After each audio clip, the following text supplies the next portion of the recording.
The earthquake triggered a tsunami that devastated cities along the eastern coastline of Japan.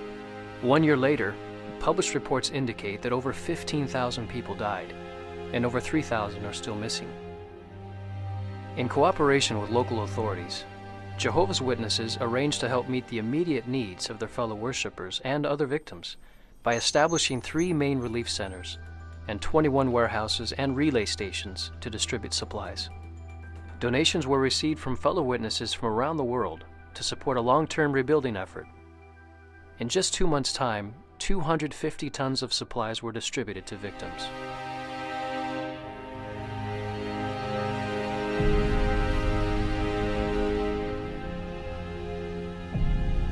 We have very definite feelings as to how our brothers there are affected, because we try to have this fellow feeling or empathy so that it may be happening in Japan, but we feel it as if it were happening in our backyard. We have volunteers who have already told us they're willing to go wherever there is a need for help, anywhere in the world. When we first heard of the opportunity to come here, we didn't even have to think twice about it. Immediately, our first thought was we would be privileged and love to come to do what we could to help our brothers and sisters. Everyone makes such an effort to help each other. That's been a wonderful aspect. The world can be a small place, and our brothers and sisters are everywhere, whether it's Japan or Russia or Africa. We are not particularly tied into the boundaries that exist among the nations in general.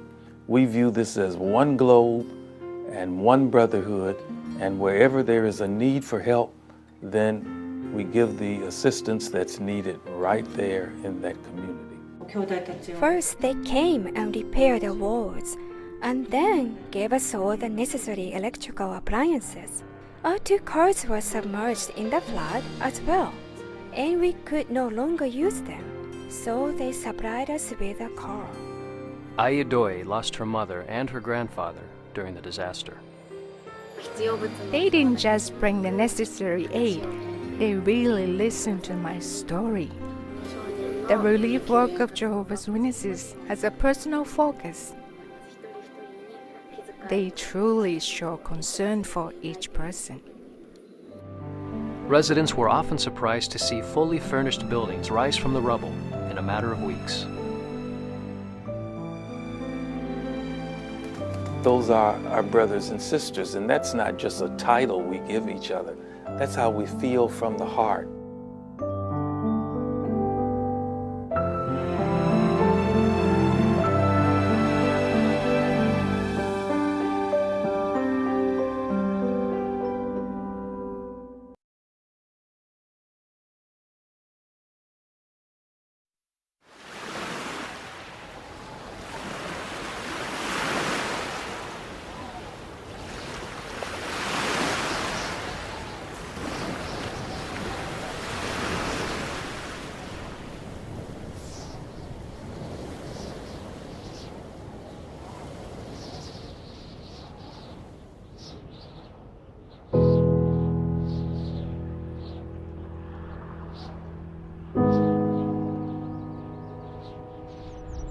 Once the lights went out, the winds came in, you hear people yelling and screaming, and it was just terrifying. All of a sudden I was standing at the door and I seen a 100-foot piece of the boardwalk go flying down the block with cars following it. I can't believe that's 30 feet away from me. Oh, it was like a war zone. Fires burning in some areas.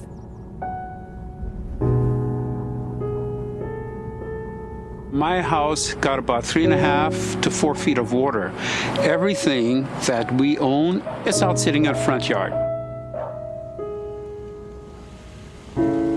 Basically, the whole Rockaway has been devastated by this hurricane.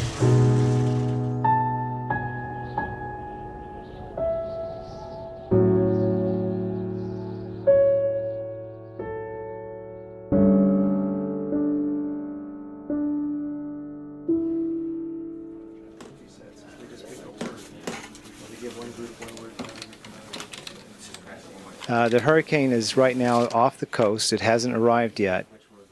It's a late season storm. We weren't really expecting something like this. It's going to have an impact because it's combining with another storm, and the forecasters are saying that this is going to be one of the worst storms we've had in a while.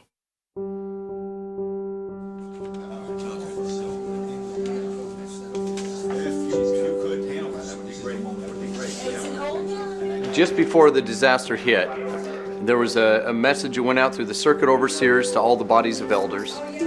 There's 26,000 volunteers waiting to come in to the New York metro area. We didn't even have to put a call out, they lined up. We're getting calls in no specific order from the whole greater New York area. So we're trying to bring them in geographically. We want our crews to be sympathetic. So if they get there and the need at that point in time is to help that dear sister sort through her belongings, do it. Take off your work belt, put on a smile, put your arm around her, say a prayer with her, help her sort her stuff out.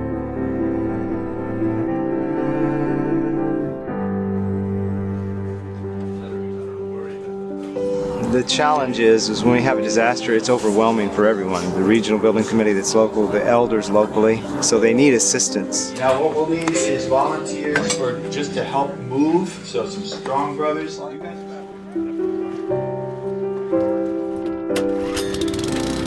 If you look to the fence over there, the water was over the fence.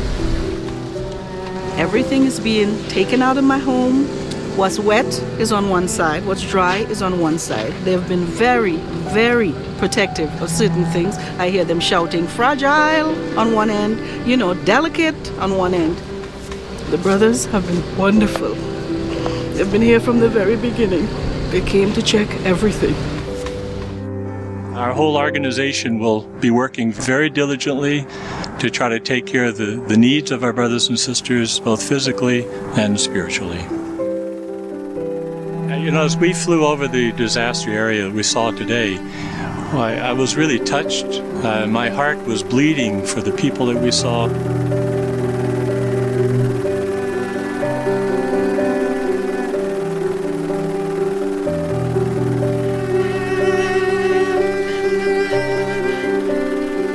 As you're going through, you realize the magnitude of this disaster.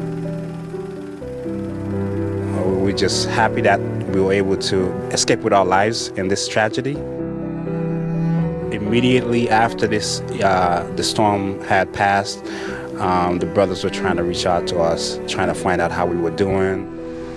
When you have a significant event like this storm, of course you want to provide all that you can on a material level, but spiritually, we have to help one another in that way, and that's so important. We cannot neglect that.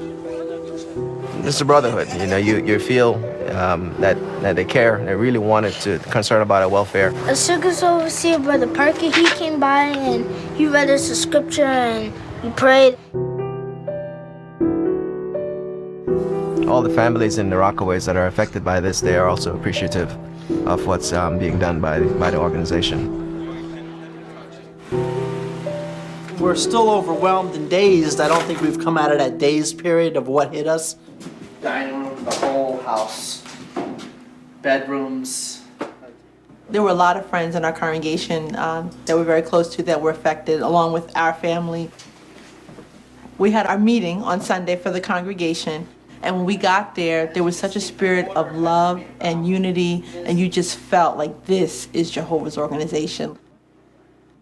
I would say, if you've never been through a disaster before, don't worry, Jehovah will take care of you.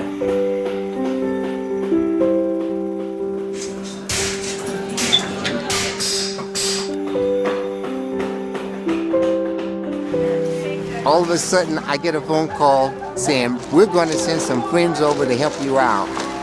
And little did I realize it was going to be this many with so tremendous amount of help. It's overwhelming to see. Being a part of Jehovah's organization means that you have friends and extended family who, when things like this happen, even if they have never met you before, they're coming and they're helping, and that's exactly what happened here. I met friends at my house picking up my floor.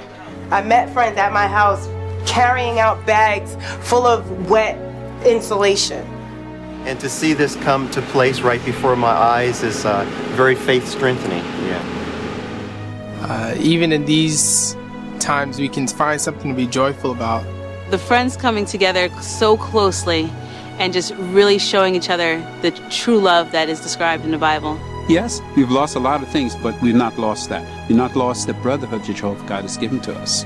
I experienced the biggest disaster of my life, and Jehovah comforted me through his organization.